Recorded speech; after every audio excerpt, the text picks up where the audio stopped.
Hello, Arnhem. How are you? It's great to be with you. My name's David Didau. In case you didn't know how to pronounce it, that's how you pronounce it. I'm going to be talking to you today about a book that I've written. It's in English currently, and it's in the process of being translated into Dutch, but it won't be with you for a while.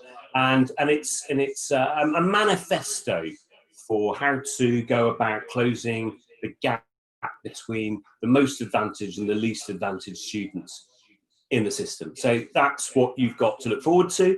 So let's have a little bit of a think what we mean by the advantage gap. So it's probably, I hope, not too controversial to say that the factor that is most likely to influence children's outcomes in education is their socio-economic profile, but essentially the wealth of their family background.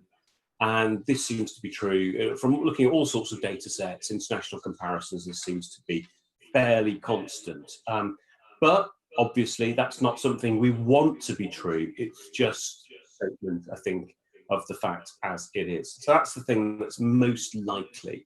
I'm also going to make this claim, which it's harder to defend, but we'll see what I can do on the way through this talk, that the school system as it exists in different countries has a systematic bias, unintentionally, towards children who are more advantaged. So what that basically means is the more advantaged your socio-economic profile, the more likely you are to fit into school, the more likely you are to be well served by school, the more likely you are to have the form of address, the language skills that make success in school more likely.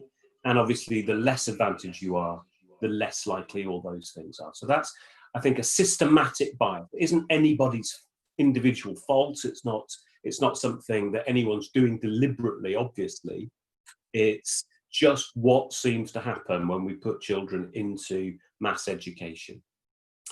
But as I'm going to argue, I don't think it's fate. It doesn't have to be that way. But in order to make sure that we're not widening the gap, that we're doing something to at least try to narrow it, I think we have to do things consciously that are different. So if we do what we've always done, if we do what everyone else is doing, then we're likely to be widening the gap between the most advantaged and the least advantaged students. But if we take a different view, the view I think I'm going to claim that I'm setting out in this talk, then things might be better. So that's the argument. So let's have a little bit of think about what education is for, because unlike many areas of social policy, education is something where there is less agreement by those who work in the sector about what we should be trying to achieve. So to come up with a consensual statement, these are things that I think we all, whatever else we believe, everybody will subscribe to these things. Everybody wants children to be happy, healthy, safe, to have creativity and to be critical thinkers and problem solvers and all that great stuff. There isn't anyone who's saying, no, I don't want that for children. Where we disagree is on how we achieve those aims. So the point is, there isn't consensus about how we go about this. And so there are lots of views about how we go about this, which I claim, which I'm arguing, actually serve to widen the advantage gap. But I'm going to suggest ways where we can achieve these aims and at the same time work to narrow the advantage gap. So that's the argument. So essentially what I'm suggesting is that the best way to make to work towards achieving all of those things, to make children happy, healthy, conscientious, safe, all of that stuff, the best way of achieving that aim and to try and close the advantage gap is to try and make kids cleverer, make them smarter, make them more intelligent. So in order to think about that, you need to know what I mean by intelligence. So this is the definition that I am offering to you. It's probably about as close as you can get amongst intelligence researchers to something that is a consensus position. Although it isn't a consensus by any means. There are lots and lots of people who work in intelligence research who who don't subscribe to this. But the things I like about it are things that where it's explicitly saying it's not just about academic success, it's also about these real world things, catching on, making sense, figuring things out. And so that's what I mean when I'm talking about education. This is my definition. So if you don't agree with it, that's okay. At least you know what I mean. And so one of the things which is really, really interesting is that most of what the average person believes and thinks about education, believes and thinks about intelligence, turns out not to be true. There is an incredible quantity of myths and misinformation, that's quite hard to say, misinformation around what intelligence is. And you'll hear people say things like, oh, you know, the only thing that IQ tests tell you is how good you are at taking IQ tests, and they don't have any relevance in the real world and all of that sort of thing. And in fact, the opposite is true, that intelligence as measured by IQ correlates with lots of things that we think are important. And so here are a few of them, which I'll just briefly outline for you. So the first two items on the list, creativity and leadership. Unlike intelligence, so for all the accusations labelled at intelligence and how we measure it, it's probably the psychological construct that we are best able to measure. We're still measuring proxies, but we're probably closer to intelligence than anything else. So measuring leadership and measuring creativity is far harder than measuring intelligence. But if you compare people's IQ scores with how well they do on tests of creativity and leadership, then we find a medium strength correlation. So just briefly, what I mean by medium strength correlation is that a perfect correlation would be 1, and a complete absence of correlation would be 0, and a perfect negative correlation would be -1. So we don't get perfect correlations in nature. The strongest correlations we get are around 0.8. That's that. And just for context, if you took an IQ test today and then took another one next week, you'd probably get a correlation between those two tests that's lower than 0.9. So just for context. So when people test creativity and test intelligence, there is a medium strength correlation. That means on average, the more intelligent you are, the higher you score on an IQ test, the more likely you are to do well on a test of creativity or leadership.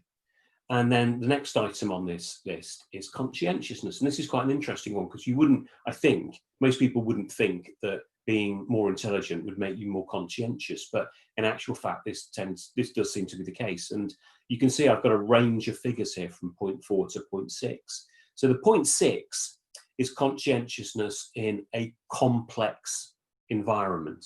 So the more complex your working environment, the more thinking you have to do, the more involved it is, the stronger IQ predicts your conscientiousness. And so I would say that teaching is a good example of a complex environment. It's quite unpredictable. Things happen which you don't expect necessarily during the course of a day. And so maybe IQ is quite a good predictor of conscientiousness in education, for instance. And that means that predicts things like how likely you are to turn up at school every day on time, and so on. So the 0.4 figure is in a low complexity environment. So it's not as strong if, say, for instance, you work in a supermarket, but it's still a medium strength correlation. And then the next one is fascinating. So there's evidence around that looks at the link between violence and intelligence.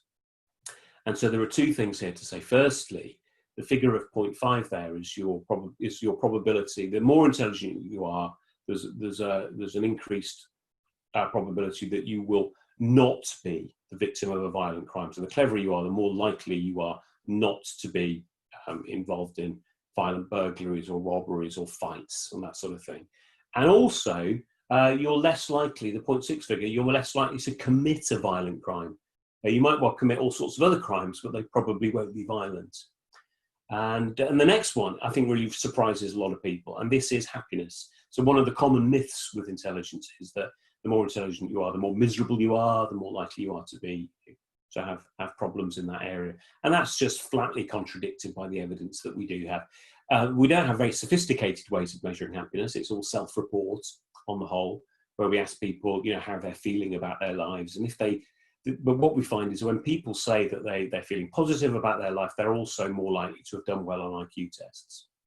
And from there, we've got maybe an even more surprising correlation, and that's between intelligence and mental health. And I'm talking about mental health rather than mental illness. So the higher you score on an IQ test, the more likely you are to be mentally healthy. And I've put in brackets there schizophrenia, because there's some quite interesting evidence around schizophrenia, which seems to suggest that although clearly there's a genetic component to being schizophrenic, it's something that's inherited to some degree at least, intelligence seems to govern how likely the severity of your symptoms is going to be. So essentially, the better you do in an IQ test, the more likely you are to have less severe symptoms of schizophrenia. So you'll still have it, but not as severely. You're more able to operate. And then we've got a correlation with how long you live. And then the most probably unsurprising one is educational outcomes. And there's a very strong correlation there, 0.8, about as high as you might expect to get. And that's a sim check. Essentially, how well you do on an IQ test is a strong predictor of how well children are likely to do in education. But what we're going to explore today as well is the fact that there's a two-way interaction here, that IQ intelligence seems to cause higher educational outcomes, but also, and crucially, education also seems to cause a higher IQ, more intelligence. So going to school, being educated, makes you cleverer than if you didn't. So the more school you have, the more clever you're likely to be. And we know that because there's two different data sources to that. And one of them is that if you take a cohort of students in the same year group, there will be anything up to a year in difference between the ages of the students in that cohort. And by looking at the chronological age of students and then factoring that against IQ, we can see that an additional year of schooling seems to account for about 3 IQ points. So each additional year in school, another 3 points on your IQ score. And we've also got some other evidence from different sources where we've been the Norwegian government decided to raise the school leaving age at the same time as school leavers were required to do national service. And part of national service at the time was getting an IQ test. And so we were able to look at the fact that the school leaving age was raised in different parts of Norway at different points. And so again, we can see by comparing this that the more time you stay in education, again, that study seems to confirm the same sort of finding, that an additional year seems to add about 3 IQ points. So there are very few things that we've looked at that seem to be, that intelligence doesn't seem to have an effect on. It seems to have a positive effect on pretty much everything. In fact, the only thing that it seems to negatively affect is how likely you are to wear glasses. And there's a medium sort of correlation which suggests that the more intelligent you are, the more likely you are to need glasses. Of course, wearing glasses doesn't make you intelligent. It's perfectly possible, as I'm demonstrating, to wear glasses and not be very intelligent. Anyway, that's a bit of a cheap gag. So one of the questions that we need to explore is, can we actually make kids clever? What can we actually do? I've suggested that school itself has this effect, whatever we do, but can we add more to it than that? And one of the best bets for thinking in these terms is to think about intelligence as being both fluid and crystallized. So fluid intelligence is your raw reasoning power, your ability to solve problems that you have never encountered before, that bear no resemblance to anything else. So for instance, if aliens abducted you, then your fluid intelligence would govern how likely you were to survive. And so one of the important things that we know is that although fluid intelligence rises as we mature, so as children age, it goes up, and then it reaches a peak in your early to mid-20s, and then it starts to decline. And there doesn't seem to be anything really that we can do to change that. We can't add more to that. There are various researchers who are convinced that it might be possible, but as yet they haven't really proven the case. And there certainly doesn't seem to be anything we can do along those lines in education. The best candidates at the moment are the sort of brain training games that were made popular on Nintendo Game Boys in the 90s. And basically the main finding is that brain training games make you better at brain training games. They don't make you better at anything else. And so they don't actually improve your fluid intelligence. But crystallized intelligence is your ability to use what you already know to solve problems. Your ability to think about, okay, I've done this before, I've seen something similar. And crystallized intelligence is something that increases throughout our lives and certainly is something that we find relatively easy to increase. So the claim that I'm making in regards to making children cleverer, and which has a knock-on effect on all of these other life outcomes that we think are important, is that if we increase the quantity and the quality of what students know, we thereby increase their crystallized intelligence, and by doing so, we make them cleverer. And so one of the things I want to sort of suggest to you is that maybe the most important difference between students in school is what they know. There are all sorts of other important differences, but the thing with most of the differences between children is that you as teachers can't do anything about. But as teachers, it's relatively straightforward to change the quantity and quality of what they know. And that's why I'm suggesting it might be not only very, very powerful, but easily manipulable, and therefore the most important difference. So that's something to consider. So I'm just going to spend a little bit of time now talking about why knowing stuff is so important. So the ability to think depends on knowledge. You cannot think about something that you don't know. Try that for a moment. I'll just pause for a second while you try and think about something that you have never heard of. It's not easy, is it? The best you can do is to say, oh, I don't know much about, or I've heard of this thing, but I don't really know what it is. But you literally can't think about something that you've never even heard of. And the more you know, the more information you have on a topic, the more interesting your thoughts become, the more likely you are to be creative, to combine things and go, what if we took what and put that alongside it? Or to be critical and think, hang on a second, I'm not sure about that, that doesn't quite stack up. You can't be creative or critical or solve problems if you don't know anything relevant. So these things that we so value, creativity, problem solving, communication, critical thinking, they would be better thought of, I think, as functions of knowledge, not as skills which float free of knowledge. So here's a little quick demonstration of how knowledge works. So I'm going to give you two little tests. So the first one, I'm going to give you a classic test of working memory. So what I'm going to do is I'm going to show you a string of 12 digits, which will come up in a random order. I'm going to show them to you for 5 seconds. And your job, if you can be bothered, is to remember the sequence of numbers. Now, you can obviously you could write down the numbers as they come up, but that would be cheating, and you're only cheating yourself. So it's up to you. So here's the first string of numbers, and you have 5 seconds.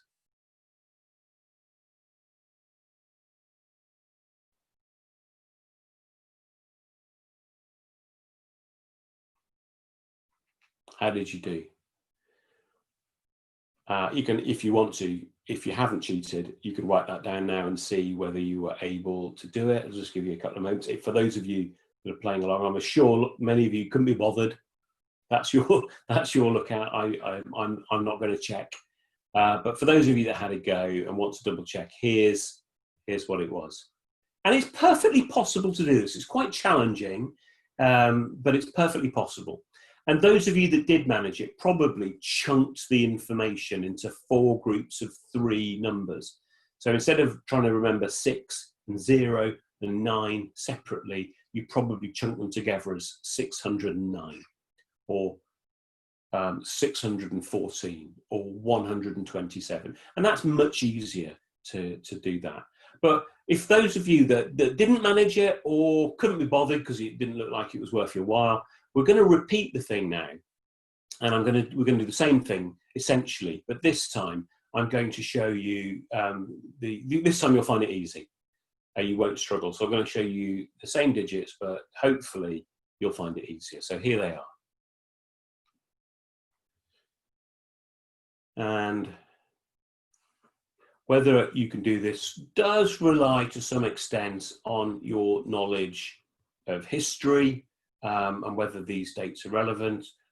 So hopefully you know that 1066 is the Norman invasion, 1492 Columbus sailed the ocean blue, 1766 America wars, so on and so forth. So you have to recognize those dates for it to be meaningful. But if you did, then that was easy, or certainly a lot easier. And the difference between those two tasks is the quantity and the quality of what you knew. The more you know, the easier that is. Interestingly as well, what you know determines what you see. So in this image here, can we make this full screen? If we look at this at the full screen, some of you will see very, very quickly and straightforwardly exactly what this is.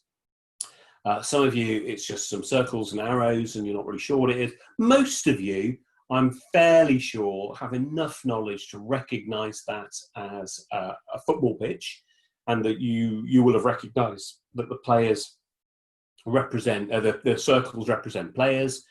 But if you have to have a reasonably good knowledge of football to recognize that what you're seeing is a particular strategy being employed. This is the offside trap. And in order to understand and see that this is the offside trap, you have to know what it is. So you can only see things if you know what they are. If you don't know what they are, you see something else. The quality of what you're seeing is different. And this is exactly the same, for students in lessons, that we teach them things, we show them things, we tell them things, and they make sense to us. But if they don't possess enough crystallized intelligence, background knowledge, then they won't see what we see. They won't be able to because they won't know enough. Right, so you can, of course, as lots of people say, you can just look stuff up on the internet today. We're very lucky. We've got almost instantaneous access to huge amounts of information. Why bother actually going to the trouble of putting something in your own mind? Why go to the trouble as teachers of making sure that children learn it? Well, I think it's important to say that there's a difference between information and knowledge. Information is what's on the internet. It's full of fascinating information, but knowledge is what's in your head. Knowledge is a function of organic tissue. It has to live and breathe inside your mind in order to be knowledge. And so it's great to have access to information, but it doesn't become knowledge until you acquire it, until you internalize it. So, you could give me all sorts of challenges to look up all sorts of things. I could find them probably, maybe. Would I know what they mean? Probably not, unless I knew enough already to make sense. So knowing where to find something is certainly not the same as knowing it. It's an impoverished, pale version of education, and we should, whatever we believe, we should want significantly better for our students than just simply being able to find stuff that you then don't understand. I want now to have a little bit of a think about the link between knowledge and ability. So I've already made the claim that these claims. So I've already said these things. That the biggest difference between children, the most important difference, is what they know. And I think that this is important because in education we almost never genuinely test children's ability. But what we're doing whenever we assess children, we're making judgments about what they know. And so I've almost never seen a test in a school which isn't a test of knowledge, but they're usually disguised. Often teachers don't realise that they're doing that. But what we do is we test children and we find out that some children know more than others. And from that, we conclude the ones that know more are more able. And then what tends to happen is we sort children into different groups, and we say these are the clever ones and these are the less clever ones. And the ones that we deem to be less clever, we tend to treat differently. We tend to give them less challenging curriculum content at a slower pace. And the ones that we think are of as being more able, the ones that know more, we give them more challenging curriculum content at a faster pace, ensuring that the gap widens, that we get a self-fulfilling prophecy with those who start with more, getting more and more and more as a result of what happens in education. And if we thought differently, if we recognize that what we perceive as ability is actually what children know, maybe that would cause us to think differently about how we treated children. Because as Graham Nuttall, the late great New Zealand education researcher, once said, that education is the cause, not the consequence of what happens in school. So how intelligent you are is as a result of your experiences. So the next thing to briefly talk about, I'm arguing here that the quality and quantity of what children know is going to mean that they think better, that they're going to be able to do more with, they're going to be able to be more creative and all the rest of it. This has potential to have real knock-on to the rest of their life chances in all sorts of diverse areas, and which is something that we all want.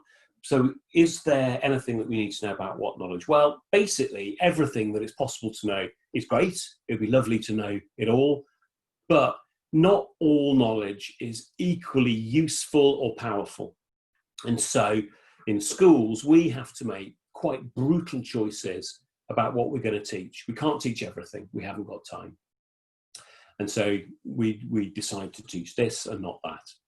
And these are the things that I think are really, really important. So the first thing is that we practice basics to the point where we no longer have to think about them. If we practice them to the point where we know them with automaticity and fluency, that means we've got mental space to devote to more interesting things. So the sorts of things which should definitely, I think, we should devote time to practicing to the point of fluency are things like times table knowledge, number bonds, up to 20 in mathematics. Those should be absolutely fluent. That means the rest of maths becomes a lot less onerous. And then in languages, we should have fluent recall of the links between phonemes and graphemes, letter combinations and sounds. That's even more important than in English than a language like Dutch, because English is a much more opaque orthography, much less predictable. And so if you're learning to read English, there's a lot more that can go wrong. And so you need a lot more practice in order to automatize those links between letter combinations, spellings, and sounds. But those are two things that I think are absolutely worth mastering to the point of automaticity. Are there others? Yes, probably. What those are, I leave to you. There might be, for different subjects, there might be different things, and you might want to think about what would be useful if my students knew and had at their fingertips without them having to think about it, things that they just knew. And that would be a real asset. So anything that falls into that category. And the second thing is some knowledge has more power and utility than other knowledge. And so powerful knowledge is sometimes described as being cognitively superior, something which is going to enable you to think better.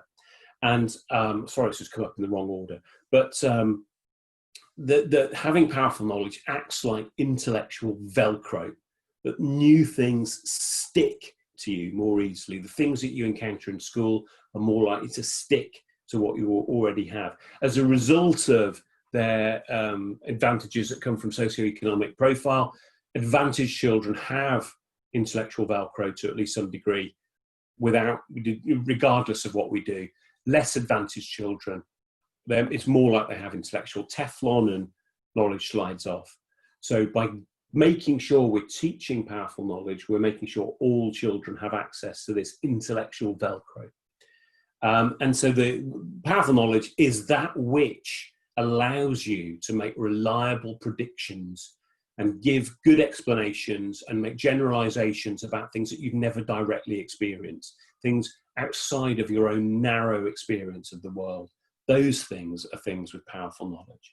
And, you know, we haven't got time to go into this now, but there are all sorts of things like, for instance, you know, knowledge of evolution or gravity or plate tectonics or chronology or perspective. All of these sorts of things, I would say, were powerful knowledge. Right, so the last point, so we've talked very, very briefly about how to, what to teach, very, very briefly again on how to teach. And one of the most important things to convey to you is that novices and experts learn differently. They don't learn things in the same way at all. And so for novices, they're most likely, sorry, I'm just going to turn the light on. Novices are more likely to learn effectively. Whoa, there we are, that's better, isn't it? Novices are more likely to learn effectively when they're given things that's broken down and they're given step-by-step instructions and real clarity. Experts are much more likely to benefit from being told, go off and explore, go and do what you think you ought to do. And so one of the difficulties is that as teachers, as people who work in education, we're relative experts. And the students that we teach are relative novices. And so one of the things that's worth considering is that what might feel intuitively like an effective way to teach to you as an expert is unlikely to be beneficial to your novice students. And this is something we find it very easy to forget as experts, that novices, that we forget that we were once novices. We lose sight of what it was like being a novice to a great extent. And this leads to something that's called expertise-induced blindness, or sometimes the curse of knowledge, that the more we know, the harder it is for us to remember how we acquired all we know. And this means sometimes we make mistakes about what we teach. So the crucial thing that I'm going to suggest is that although both success and struggle are important, the order in which children experience them is crucial to their educational success. So I'm suggesting you put success first. You make sure that what children experience first builds up a mental representation of what it feels like to be successful in different subjects. If they don't experience success, they're much more likely to give up, to aim lower, to think poorly of themselves. But if they experience success, even if that's with lots of help and support from you, their teachers, then they're much more likely to be able to cope with difficulties and to contend with setbacks. So success first and then struggle. And just really, really briefly, I just thought, you know, with the school closure and how we're new normal, it's probably true that the gap's widened between the most advantaged and the least advantaged students. So what we do now in schools is more important than ever. In terms of what this should look like, rather than obsessing about what children don't know, rather than obsessing about learning loss, rather than obsessing about what has happened, we need to concentrate on the future. We need to do what we can. The only thing we can do is to do what we can. We can't do anything about the past. And so if you followed my arguments and if you accept that what I'm putting forward, what I'm saying is that we should be teaching basic skills to the point of automatization. We should be teaching powerful knowledge, and we should be doing it in a way which is clear and unambiguous and suitable for novices. We should be making them feel successful before slowly ramping up the struggle and taking away the support. And if we don't do that now, we're likely to have an even wider gap than we've experienced in the past. So this is the argument. And I think, for me at least, this is a social justice argument. If you believe in equality and fairness, in everyone having the best possible chance in life, then the best bet for you is, as I've said here, concentrating on powerful knowledge, using explicit instruction. Whether or not you believe me, well, let's just finish off by taking the argument back to IQ. And so now, contrary to what I was saying earlier, I want to now say something about IQ, which is, you know, maybe easier to hear. IQ and intelligence are not the same thing. IQ is just a number. It has no actual existence. Although we have all this data saying that the numbers related to IQ make these predictions and they have these correlations, it's just a number. And so one of the arguments against education, against trying to give every child access to cognitively superior knowledge, one of the arguments against this is that you can't change the bell curve, you can't change a normal distribution. Not when it applies to something like intelligence. The very best you can do is shift the whole bell curve over to the right, and so you maintain the gap. You've still got the same gap that you had before, even though everybody's doing a little bit better. So the argument goes, what's the point? But I think it's really, really important to say that that if we're thinking about intelligence the way I'm arguing we should, which is that we think about it as composed of crystallized intelligence, composed of units of individual items of information, of knowledge, then we should think differently. Because if I give you a piece of knowledge, it isn't just a number, it's something that you can think with, it's something you can think about, it's something that if you didn't have it, you couldn't think about those things. And so in that way, it's not useful to think about IQ. And I think a more useful analogy is to think about intelligence as composed of knowledge as being more like money. So if I was to give everybody the same amount of money, if I gave everybody €1,000, everybody would be better off. But the rich wouldn't care. €1,000 is nothing. The poor, €1,000 is a lot more important. And that's the way we should be thinking in education, that if we give the least advantaged children access to powerful knowledge, automatized basic skills, then we give them something that they didn't have, something of huge value, something which can change their lives. We give the same thing to the advantaged children, but it's not as big a deal for them. It doesn't matter so much to them because they've already got so much. And so approaching education in this way serves to begin to narrow that gap between the most advantaged and the least advantaged. I hope you found some of that argument compelling, but here's some thoughts about how we can check if we're successful. I want to suggest that your more advantaged students are going to be successful whatever you do. So even if you get things wrong, they'll be fine. But if you really want to see whether you're doing a good job in education, look at the data of the most disadvantaged students, because they are unlikely to do well without you, without school. If they're doing well, it's almost certainly because of something that some decision you've taken, some practice you've put in place. And I think we use the whole data set to conceal the truth.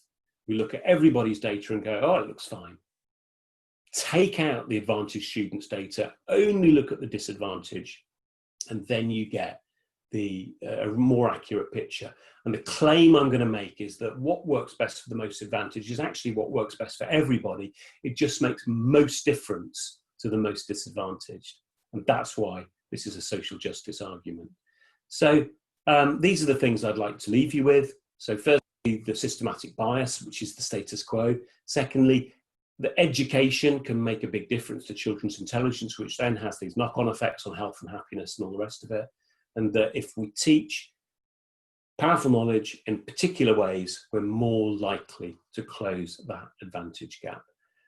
So thanks ever so much. And I know Harry's got some questions for me. Just before we go to those questions, I just want to plug the Dutch translation of one of my books that I wrote with Nick Rose, Psychology in the Class. I hope that you get a copy of that. It's a brilliant translation. And I'm also going to briefly make you aware of a book that's coming out in English in November called Intelligent Accountability, Creating the Conditions for Teachers to Thrive. Thanks so much.